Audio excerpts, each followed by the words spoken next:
Hey everyone, welcome back. I hope you're enjoying your week and that you are as excited as I am to do the science fun experiment.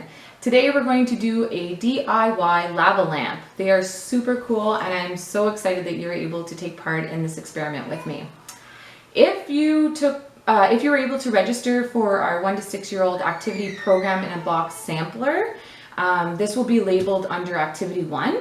And if you're wondering what I'm referring to when I mention the program in a box, we're now offering a program that provides families with all of the supplies that are included in our 1 to 6 year old activities videos.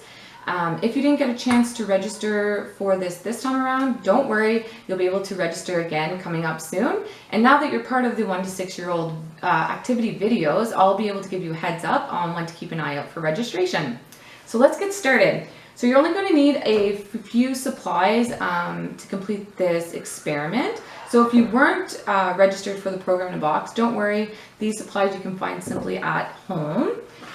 So you're going to need, I have a lab coat on, but if you don't have a lab coat, that's okay. You can wear an old t-shirt or old clothing, anything that will protect yourself or anything that you don't mind getting ruined in the case of a spill. Safety glasses. I have a plastic bottle.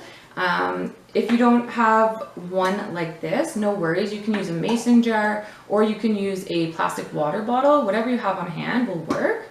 Alka seltzers. You can find these at Walmart or any drugstore.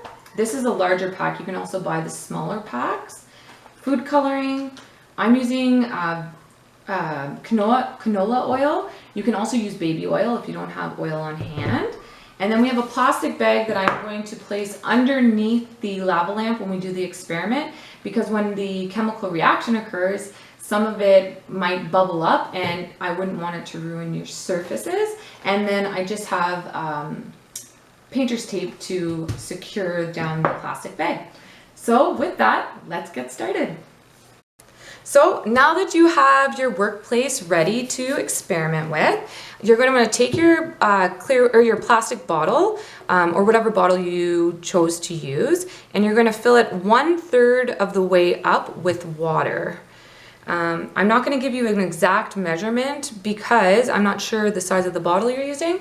So if you follow the rule of thumb of 1/3 of the way up, you will be good to go. This is also a great opportunity to practice pouring skills with your children and talk about and explore measurement. Then you're going to take your food coloring. We chose blue. And you're going to want to put enough food coloring into your water that your water becomes quite dark. I find the darker the better. There, you can give it a little swirl if you chose to. And then you're going to pour in your oil. So when you're pouring in your oil, you're going to want to fill your bottle almost all the way to the top, leaving a space at the top so that whenever the chemical reaction occurs, it doesn't overflow. But if it does, at least you are protecting your surface. So let's pour this in. Let's see what happens.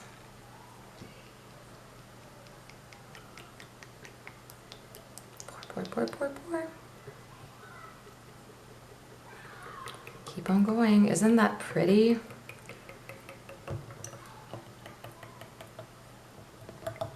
Hey, we're almost there. Like so. Okay, can you see what's happening? You can notice that the water sinks below the vegetable oil.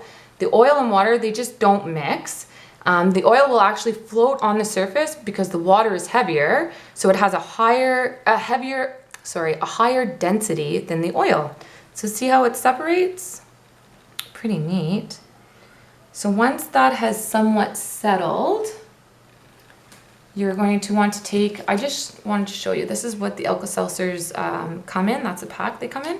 You just take one out and you break it in half, and then we're going to drop it in and see the chemical reaction that occurs. Here we go. Wait for it. There, it's starting. So how does this work? So when you drop in the alka seltzer, it sinks to the bottom and starts dissolving. As it dissolves, it will form a gas which rises to the top and takes a little of the colored water with it. The gas bubble breaks on the surface and the colored water will sink all the way back to the bottom. Just like so. How cool is that? So the neat thing with this experiment is that you can do it over and over and over again.